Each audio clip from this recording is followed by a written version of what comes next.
Go for the pulls and the pools. Go for the oohs and the ahs. Go for the bubbles and the bubbly. Go for the story and the stories. Go for the win. Go to Ocean Casino Resort. Book your trip at theoceanac.com.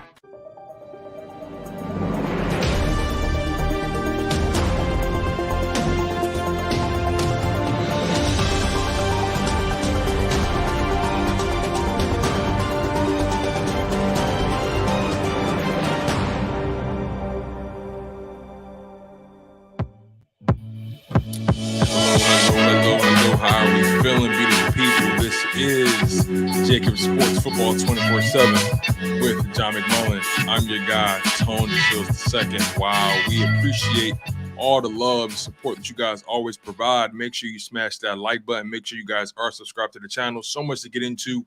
There are so many storylines when it comes to your Philadelphia Eagles, right? Clearly, the Nakobe Dean story with the linebacker room. The safety position battles, the right guard position battles, the entire Georgia Bulldog experience, bringing their talents from Athens all the way to Philadelphia. Pressure on these new coordinators, Brian Johnson and Sean Desai. So much to really tap into. But first and foremost, I got to tap in with my guy, my main man, a guy that I haven't had a chance to chat with in quite some time, John McMullen, our Eagles insider on JAKIB Sports. How are you feeling today, sir? I'm doing well. Yeah. Back in the grind almost. Long day. Burst 365 in the morning. Eagles practice. And here we are, football 24/7 at night. It's almost like it's football season. You know, the funny thing about it, John, is it seems like the NFL rigmarole never comes to an end. The NFL just has a gridlock on all things news, no matter what it comes to the schedule release, when it comes to the draft, when it comes to the regular season, the playoffs, post-June 1st cuts, so much free agency on top of that. The combine, the NFL just continues to have a stranglehold on the entire news cycle 24/7. And that's why we have content like this, football 24/7 on JAKIB Sports. And again, make sure you guys smash that like button. So, John, you know, let's hop right into it, right? Today was the first day of OTAs that the media was able to get into. And I want you to give me some of your initial observations, some of your initial feedback that you got from being there today. Well, it's always one of those things. It's fun to see the new players on the field for the first time in a practice-like environment. I don't want to call it practice. Only 7-on-7 drills in jerseys, so to speak. So jerseys, I like that.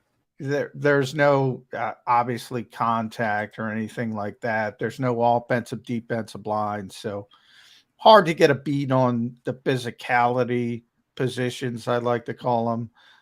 But you can get a little bit of a beat on the receivers and, the defensive backfield and what's going on as far as coverage and things of that nature. So I tend to focus mainly on that, to tell you the truth, because other than individual drills, when it was Cam Jurgens, for those asking, at right guard, Lane Johnson wasn't there today, so Jack Driscoll was a right tackle. Right. There's certain things, defensive line, in individual drills. Jalen Carter certainly is going to be a big part of this team. We got to talk to Jordan Davis, and, he's expecting it to take a big leap forward when it comes to his role this season. Nakobe Dean, as you mentioned, he was the green dot, the starting middle linebacker, as we all expected. Jody asked me that this morning. I said 110% he's going to be the green dot. Well, he's the green dot. He's the guy. And he's the one who's going to be the on-field leader. Nicholas Morrow let the cat out of the bag. He was the other starting linebacker. He also got the podium treatment, so that might not be a positive for Eagles fans, because that's a clear indication that he's the other starting linebacker. And unless somebody comes in from outside the organization, I don't think that's going to change. And then you look, A.J. Brown, man, woof. If anything, he got bigger. Looks like I get my wrestling references in there. This will be too old for you, but he was looking like superstar Billy Graham out there who just passed away. He's so big. He's so physical. Jalen Hurts looked bigger. He bulked up. The offense looks impressive just on the field when you look at that offensive line and all the skill position players. They did defer to Boston Scott and Kenny Gainwell as I expected they would. But, that's a spring thing. I do think when we get to the summer, it's going to be DeAndre Swift or Rashad Penny. I think that's going to be the battle for the so-called lead back. But they're deferring to the guys who've been here at essentially the first practice. Probably the most interesting thing to me was, and I had speculated a bunch about this, is Avonte Maddox didn't practice today. So Zach McPherson was the starting nickel corner. And I don't think he's ever gotten a rep before in the slot. So that to me is a big thing. I've always thought that was his natural position. Doesn't have the length you probably like outside the numbers. And now that they have Calais Ringo and Greedy Williams, and it was actually Josh Jobe who got starting reps at right corner because James Bradbury didn't partake in the team drills, and got second team reps at left corner when Darius Slay came out. So Josh Jobe has taken a step forward. They have a lot of outside corners now to back up Slay and Bradbury, and that should make them a better team because that enables them to move Zach McPherson in the slot to back up Avonte Maddox. When it comes to this team, the offense obviously has the least amount of questions. Maybe there's a question at right guard, but for the most part, it's either going to be one of two guys. And then the running back position, although Boston Scott and Kenny Gainwell did get the bulk of the initial carries today, for the most part, we know how that running back situation is going to look. Swift and Penny and rotating probably either Boston Scott or our guy Kenny Gainwell if he's healthy. Well, if these guys can stay healthy, right? But the defensive side, I believe, is where most of the narratives lie. We mentioned Nakobe Dean having that green dot, right, indicating he is the starting middle linebacker. But I'm unsure, personally, of how much stock I should really put into that as a spectator. Obviously, given the circumstances that this is the first day of OTAs, one of 6 practices, I believe. I'm unsure of how much stock I should really put into that. What did you observe from Nakobe Dean having the green dot? I know Morrow let the cat out of the bag, and that's not really in the Eagles' nature. They love the mystery of the hunt, right? But what did you notice from Nakobe Dean today that maybe warranted that green dot? Did you notice anything that fans should probably keep their eye on? Maybe fans should be excited about?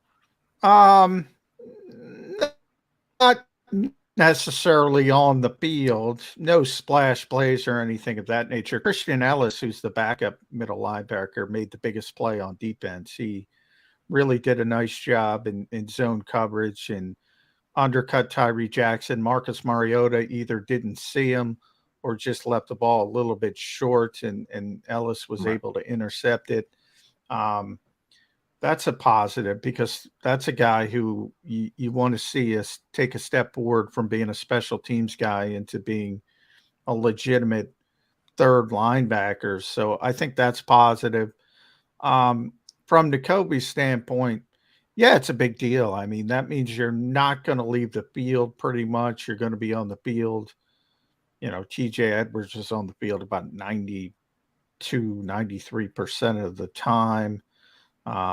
He was the green dot last year. Now, yeah, I remember when Jordan Hicks got hurt back in the Super Bowl 52 season, and we were all, clamoring to Jim Schwartz and saying, well, can Nigel Bradham handle the green dot? And Jim, for anybody who's ever met Jim, he's not one to give out compliments. So he was like, all he's got to do is repeat what I say to him. It's not that big of a deal.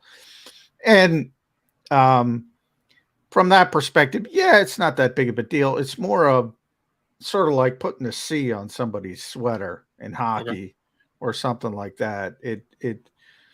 Yeah, I mean, all you do, Jim's right. All you're doing is relaying the information, and anybody can do it if they can repeat what the defensive coordinator says. But it does mean something from the perspective of they only give it to somebody they trust and they want to be the leader of the defense. So it is a big deal for Nakobe. Yeah, definitely. That trust, having that green dot, it also can lend to his confidence, right? Last season, Nakobe Dean really didn't get too many snaps at all. I think he played less than 2 or 3% of snaps, if that. The one game that stands out to me, I believe, was that Tennessee Titans game where he got in and they were pretty much crushing the Titans. He got in, he made a few impact plays in a short amount of time, and that's pretty much all fans really had to hang their hat on. But from what I'm hearing, Nakobe Dean, he's a smart kid. Obviously, he was an engineer major in college, really intelligent dude. Is it fair to say, though, in saying all that, is it fair to say that maybe he kind of got that green dot by default because their linebacker depth isn't really quite impressive? Davion Taylor, Sean Bradley, we know Anthony Morrow is a 5 to 6 year veteran or something like that, if I'm not mistaken. But can one make an argument that he got that green dot by default today, and maybe he has to continue to earn it each and every day? I hear what you're saying. I mean, Nicholas Morrow is a veteran player. He had it last year in Chicago. Once they traded Roquan Smith, so they could have given it to him, but he's not he's not an all-pro by any stretch of the imagination. So I think the hope is they're going to get a little bit better. Yeah, I mean, I can't argue with you. There's nobody else other than Christian Ellis. If you could argue if he beats him out, but from talking to the Eagles, it's not like they think this is a bad player. They think this is going to be a very, very good player. It's not just a bolt, but clearly this linebacker room is basically Nakobe Dean and everybody else. Now, could that mean they can go out and target some guys, after? I expect them to bring in a linebacker at some point. I've been saying that for weeks. I don't know when. Now that June 1st has come in, right. and we're in that phase. There are some potential trade options that maybe were not likely pre-June 1st. You could go all the way into training camp, and we keep going back. Look, the Eagles needed a safety last season. They tried to sign a bunch of players, starting with Marcus Williams. They kicked the tires on Honey Badger. They kicked the tires on Justin Reed. They looked at a lot of safeties. They weren't able to get anything done. They got priced out of the market.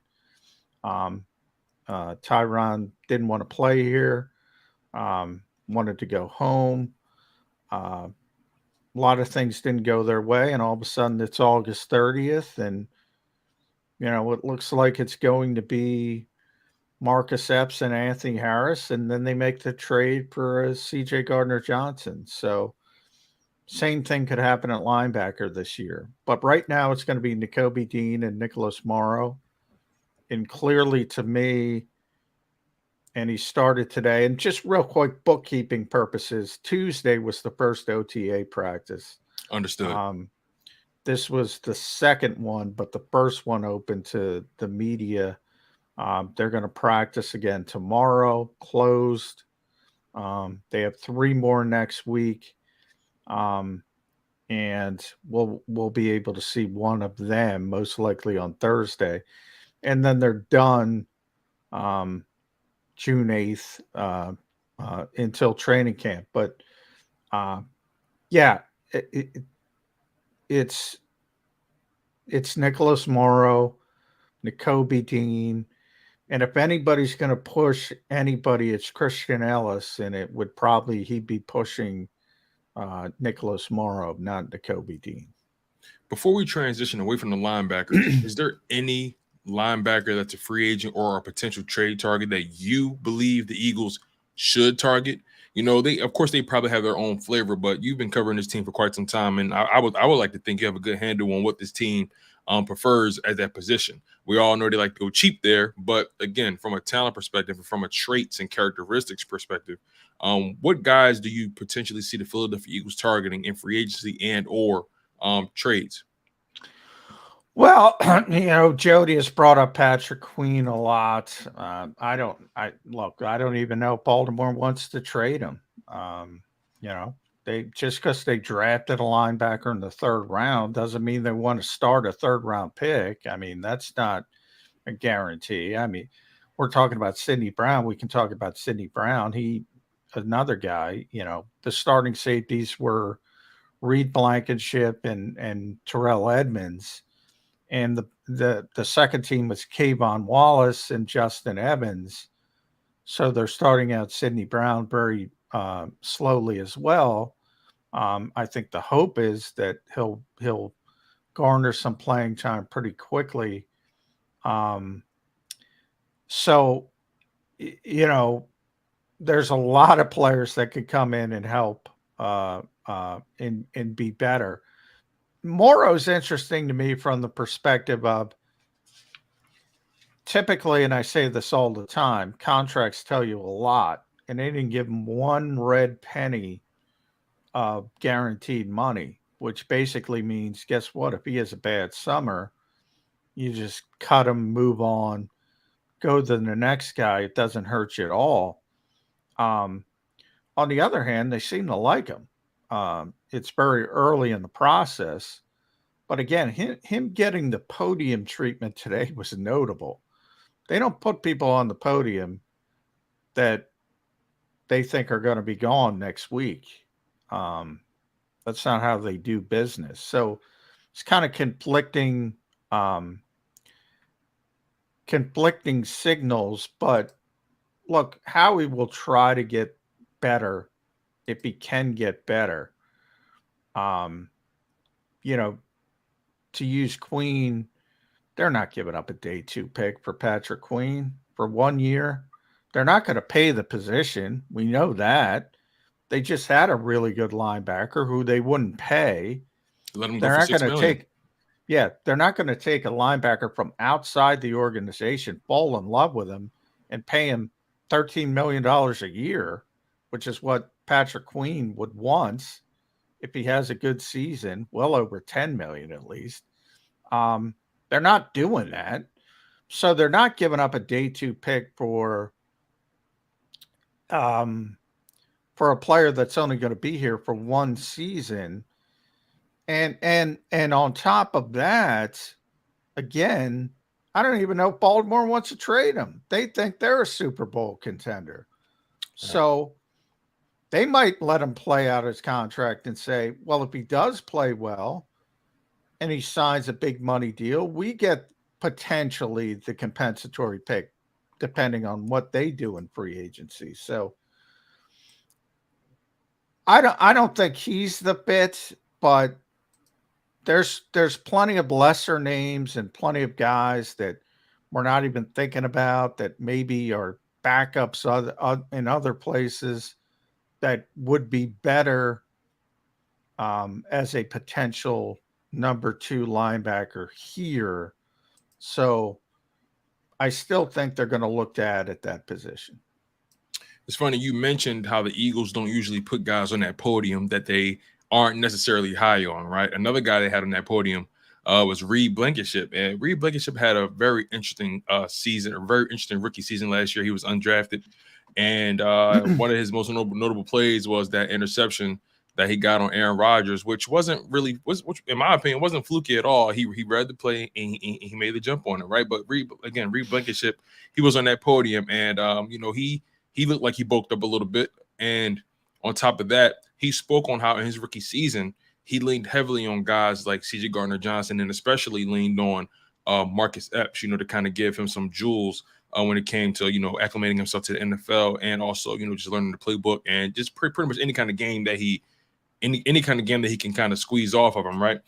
I say all that to say this safety room for the Philadelphia Eagles is extremely young. The only veteran in the room is Terrell Edmonds. He's like a 5-year veteran, I believe, has a lot of starting experience from Pittsburgh. And again, sure, Terrell is the 5-year veteran in the room with plenty of experience, but he's still competing with these guys, right? So it begs the question, who's going to end up being the guy that these young cats can really lean on? Again, Terrell Edmonds, he is a 5-year veteran. I don't want to dismiss that, but he is competing with these young guys. He was only brought in on a 1-year deal.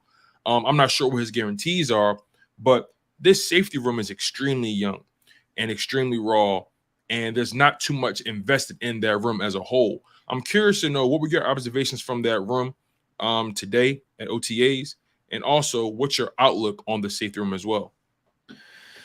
Yeah, I mean, I asked DK McDonald that today, who's the new secondary coach now.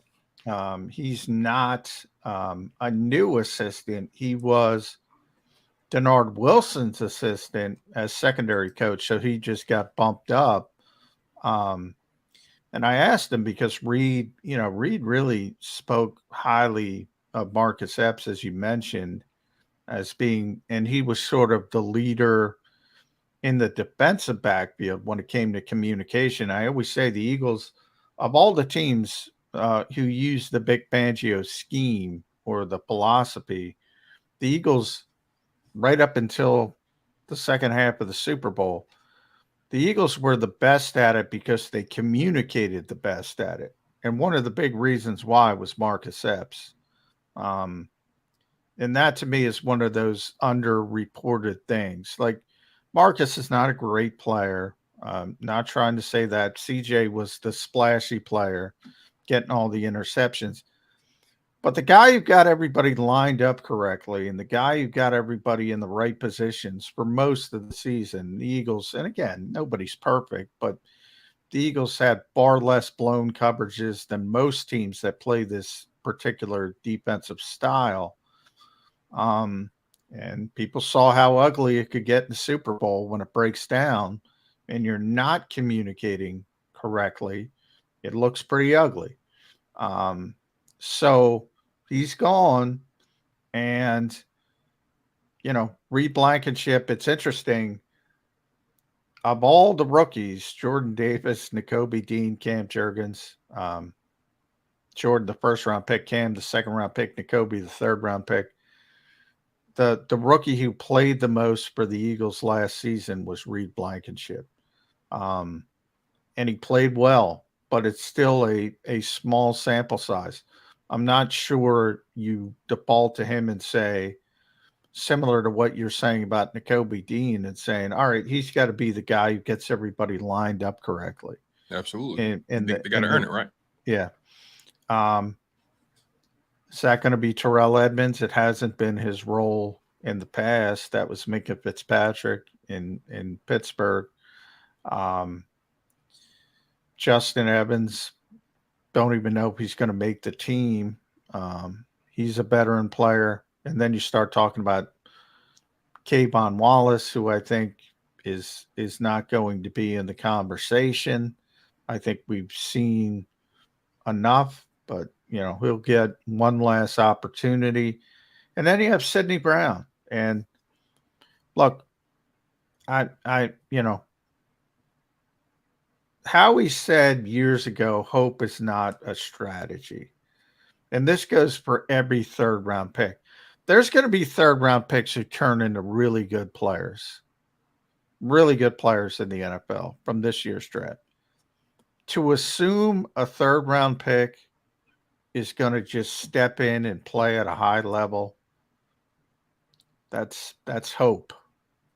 That's hope, and that's not a strategy. And that's from So Howie, not from it's so, me. it's so funny. Cilio says that all the time. Shout out to Dan Cilio from JAKIB Sports, the National Football Show. He says, listen, when it comes to hope and faith, you fans can play around with that, but we have to deal in facts and reality. And the fact of the matter is, like you said, Sidney Brown, third round pick, has to earn his keep. I believe I was reading Jeff Kerr's article. The starting safeties in OTAs were Reed Blankenship and Terrell Edmonds, Yeah. and then Kavon Wallace and Justin Evans was the second team, and then Sidney Brown would rotate with Kavon and Justin Evans. Correct? Yeah, he did get some second team reps in the practice, but it started with the second team was Kavon and Justin, and then he kind of rotated in. And yeah, that's fine. I mean, I don't think you can say, hey, we got a third round pick, let's put him above Reed Blankenship, who played for you last season, and Terrell Edmonds, who, as you mentioned, has started. He's new here, but a lot of experience, a heck of a lot of football games for a pretty good defense most of the time in Pittsburgh. So I didn't expect him to start ahead of those guys, but I was a little surprised that Justin Evans was ahead of him. Really quickly though, you brought up DK McDonald, right? He got the pay bump, got the promotion, so on and so forth. Can you describe the challenge he has? Obviously, his cornerback room has the most experience with Slay, Bradbury, Avonte Maddox, but when it comes to his safety room, describe the challenge he faces being a new DB coach for the Philadelphia Eagles, and a new DB coach in this NFL. I'm not sure he's been the top DB coach before. Correct me if I'm wrong, but speak on the challenge he faces coaching up these young guys, because it can't be easy. No, but I mean, that's the job of a position coach, and DK kind of explained. I mean, look, I mean, that's part of the gig in the NFL. You're always going to have turnover as a coach, and you got to get things up to speed as sort of quickly as possible. And the Eagles did a really good job with Denard Wilson specifically getting CJ Gardner-Johnson integrated so quickly after trading for him so late. That was really impressive. And DK was a part of that. I mean, again, he was in that room, and he's been a guy who's just been elevated. And he's coached defensive backs at the college level. He's, been the full-time leader, which is not the same, obviously, as doing it in the NFL. But yeah, there's some issues at safety. I don't think there's any doubt about that. There's issues in the back seven. Same thing we were talking about linebackers. I mean, I'm not comfortable with this back seven, and I'm mainly talking about the safeties. Obviously, the corners are tremendous. Darius Slay, James Bradbury, Avonte Maddox. I mean, you're right. Your entire middle of the field is compromised, essentially. Yeah. And they lost Javon Hargrave. I'm not as concerned with that, simply because I just, anybody who knows, Jalen Carter's so gifted. He's going to be fine as long as he, matures a little bit, stays out of trouble off the field. On the field, he's going to be unbelievable. How quickly? Pretty quickly. I mean, I think he's that talented. He's that good. So I don't worry about interesting, because J-Bomb was such a good player here. And I'm sure he'll continue to be in San Francisco, but I don't even worry about that. TJ Edwards, Kaiser White, who aren't as good as players as Javon Hargrave, I worry about it more because there's not a talent level. Nakobe's talented, but he's not Jalen Carter talented. Nicholas Morrow, is sort of a journeyman, and Kaiser White wasn't a great player, but he's better than Nicholas Morrow. Yeah, I think with that linebacker room, it maybe wasn't the most, at least from last season, right? It didn't have the most talent, but it was experienced, and you kind of leverage those two things. And with Morrow, experience, but not the most talented. Nakobe Dean, talented and smart, but not the most experienced. Yeah. And then safety, again, you don't have the playmaker you had last year, and you don't have the traffic cop, so to speak, that you had last year. And maybe that changes. But again, we go back to hope is not a strategy. Hope doesn't live here, right, John? But I want to pick your brain real quick. We spoke about Nakobe Dean. I want to get deeper into the Georgia Bulldog experience that's going on in Philadelphia right now. Obviously, you brought up Jalen Carter, Jordan Davis. We have that guy over here, Nolan Smith, a fan favorite right now. Dean Keely Ringo, and then you traded for DeAndre Swift, a former Georgia Bulldog as well. But I want to get your take on not just that Georgia Bulldog experience as it's materializing with the Philadelphia Eagles, but also touch on the entire Eagles rookie class and what you've observed from those guys. Like, again, Carter, Ringo, Nolan Smith. We mentioned Sidney Brown a bit. Tyler Steen competing for that right guard spot. You have Tanner McKee, most likely will be competing for the third string quarterback spot with Ian Book. And another guy that I like, doesn't get talked about much, Moro Ujomo out of Texas. He kind of gives me Milton Williams vibes. But again, give me your thoughts on this rookie class, the Georgia Bulldog experience, how it's materialized in OTA so far.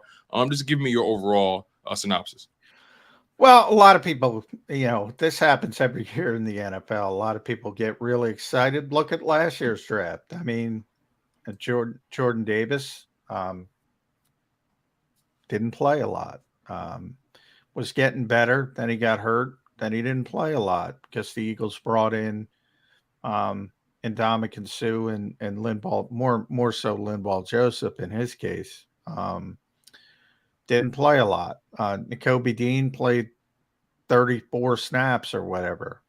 Cam Jurgens played 32 snaps. They didn't play. They didn't play because the Eagles were a good team, and they had the luxury of, Jason Kelsey was keeping Cam Jurgens on the bench. TJ Edwards was keeping Nakobe Dean on the bench. And as I mentioned, Linval Joseph, when he got here, kept Jordan Davis on the bench. With some of these guys, Nolan Smith, as you mentioned, like, how much is he going to play? You have Hassan Reddick, you have Josh Sweat, you have Brandon Graham. How much is he going to play?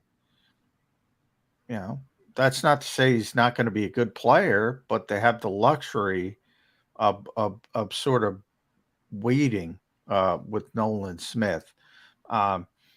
The same thing with Keely Ringo, talented player. You have James Bradbury and Darius Slay. Nobody's expecting Keely Ringo to play this year. And if he is playing, it's because of injuries, and that's not what you want. So to me, other than Jalen Carter, and you mentioned Moro Ojomo, same thing. I mean, you have Jalen Carter, you have Fletcher Cox, you have Milton Williams at sort of that 3 technique, 4-eye technique position, depending if you're in 40 or 50 fronts. Where's, Moro Jomo? Where's he playing? The Eagles are so deep on the defensive line. So a bunch of these guys are not supposed to play that much. In the case of some, they'll be complete red shirts. In the case of others, I expect Nolan Smith to have a role, probably 10, 15 snaps a game. And maybe if he plays well and then he carves out more playing time. So Jalen Carter's expected to play, will play a significant role. And then I think the hope is, and we get back in that hope conversation, the hope is Sidney Brown breaks through. And with Tyler Steen, I think it's been overblown. I think Cam Jurgens is going to be the starting right guard, but why do you think it's been overblown? Because I think people are sort of caught up in the theory that the Eagles want Brandon Brooks. They want that big body to sort of protect Jason Kelce because Jason's undersized. You think people are getting caught up with the shiny new toy? You think that's what it is? Yeah, and two things. I mean, Tyler Steen's not Brandon Brooks. You got to accomplish a lot before you can get to that. So that's number one. And, the Eagles need depth, and they have Jack Driscoll, but remember they lost Andre Dillard. So, Tyler Steen can back up guard. He can play tackle. He played left tackle at Alabama, played left tackle at Vanderbilt. They need a backup left tackle. That's not where he's going to be long term. And I think he could be a starter long term. But again, you're talking about the 65th player in the draft, not the 15th. So from that standpoint, look at Cam Jurgens, right? Cam was 51. Yeah, I believe so. Yes. Tyler's 65. I mean, why is everybody thinking, oh, he's going to start day one? Man, that's not how it works. I think what it is, Eagles fans, even myself, right? We've been so spoiled with the Jeff Stoutland effect. He can turn anyone into an all-pro. He can turn anyone into a pro bowler. That's just in Jeff Stoutland's DNA.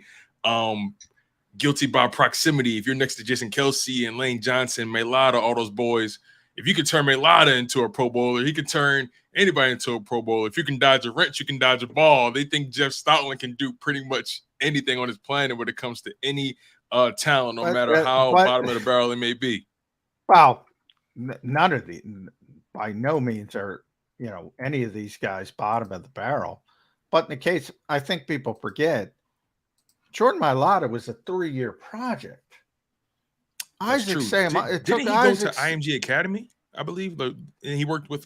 He didn't play high school. He worked. Well, not play, but he worked out there with. Was it with Chung? Eugene Chung. Eugene Chung, international pathway program player, and that's where they sort of everyone got to see those guys work out. But he was a 3-year project. Isaac Seumalo was a third. By the way, Isaac was a 3rd-round pick, just like Tyler Steen. Hey. Isaac didn't play at all, essentially, his first season. Got some snaps, played all over the place when he did play, showed his versatility. On the Super Bowl season, they wanted him to be the starting left guard. Wasn't that Wisniewski? Well, he got benched for Stephen Wisniewski. And people forget that. So I forgot it. Shoot, you reminded me, John. Jeff develops players, but it takes a while. And in the case of Tyler Steen, remember, he's been strictly a left tackle. Played some right tackle early in his career in college. Yeah, but he's strictly a tackle, and he's projected inside because he doesn't have the typical arm length that NFL people look for in tackles. But that's his natural position, tackle. So you're asking him to go to a non-natural position and saying, oh, he's going to be fine on day one of his rookie season. Now, Cam's been here for a year. Cam is already in that process of being developed by Jeff Stoutland. Tyler Steen's probably going to be a really good player. It's just going to take a while. So as we begin to close the show, John, I held you up for about 40 minutes, and I appreciate your patience as always, man. The way you grind, it's relentless. But again, I appreciate you, man. As we begin to close the show, I want to touch on one last position battle that I believe is very much up in the air. I don't care what anyone says. I understand Quez Watkins has been here for much longer than Olamide is accused.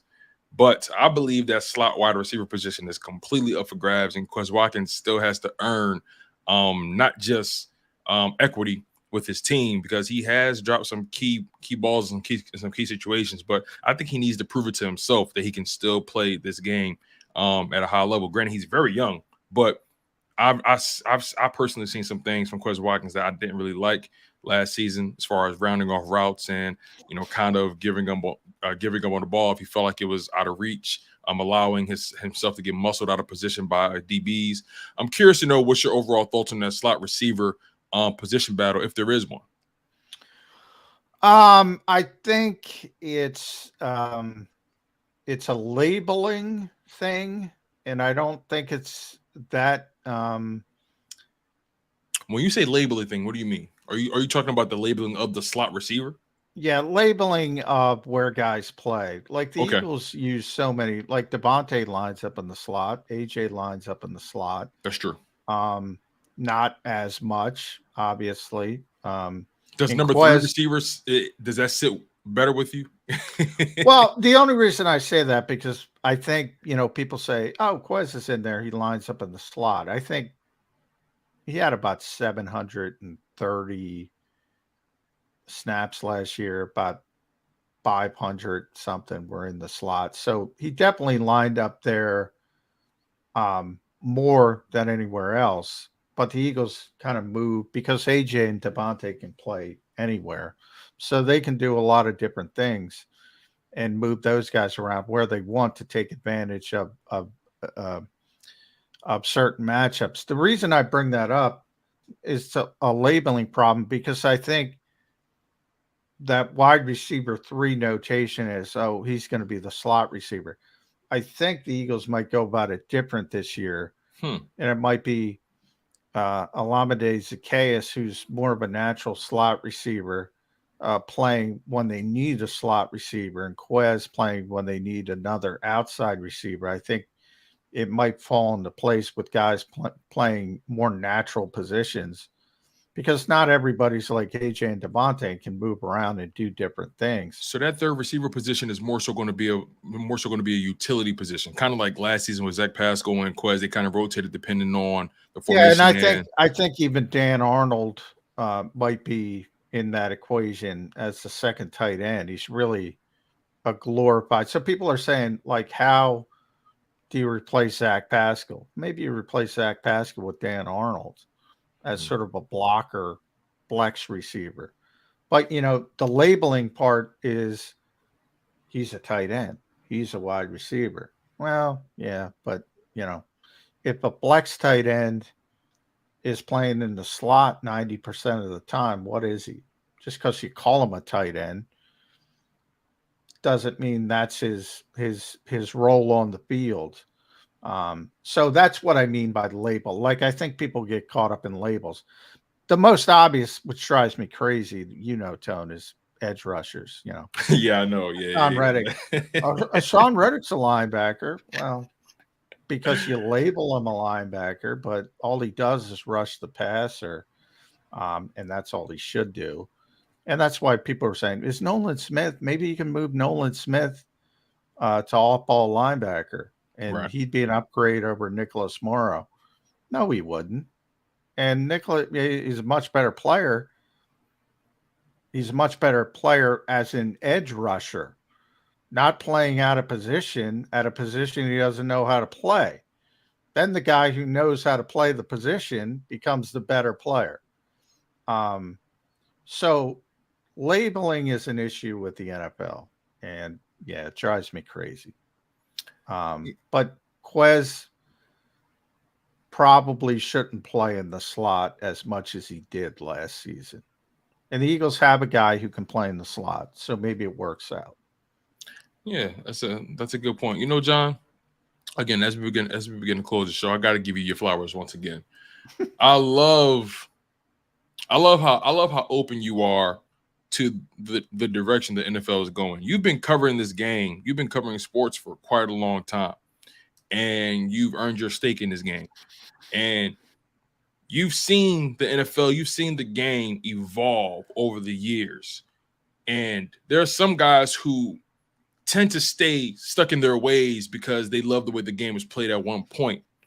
But, you know, with you covering the game and with you covering the game as well as you do, you have to be open to how the game has become somewhat positionless, kind of like basketball. Right now, you don't really have the 5 or the 4 anymore. Now you just have a big, you know what I mean? So I got to give you your flowers, man, when it comes to that. You know, your ability, your willingness to continuously just evolve with the game, and how you stick to your guns, especially with your overhand guys. I truly admire it, John, truly.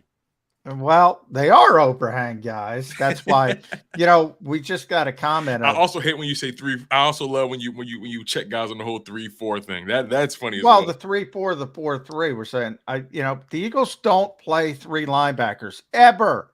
They don't play 3 linebackers. They play either a 50 front or a 40 front. The 50 front is with the overhang players, Hassan Reddick typically, and Josh Sweat, Jordan Davis at nose tackle, and then a couple 4-eye techniques. And then they go to the 40 front, which is the pass rushing front, and that's the more traditional. That's where Hassan Reddick will play defensive end with Josh Sweat. You have 3 technique as Fletcher Cox this year. It might be more Jalen Carter. You might kick Brandon Graham inside for a NASCAR package. It might be Jalen Carter and Fletcher Cox together. So they play a 50 front or they play a 40 front. There is no more 4-3. There is no more 3-4. All base defenses in the NFL are nickel defenses, extra defensive back. You guys heard it here first. Drives me nuts.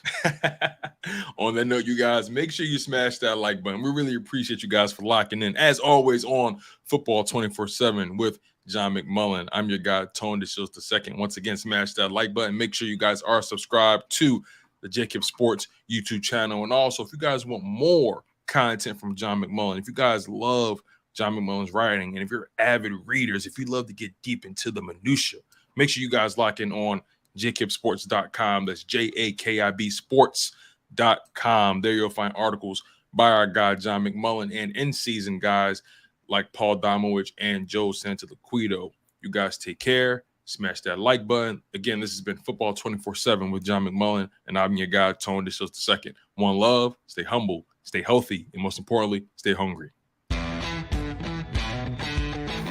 Go for the pulls and the pools. Go for the oohs and the ahs. Go for the bubbles and the bubbly. Go for the story and the stories. Go for the win. Go to Ocean Casino Resort. Book your trip at theoceanac.com.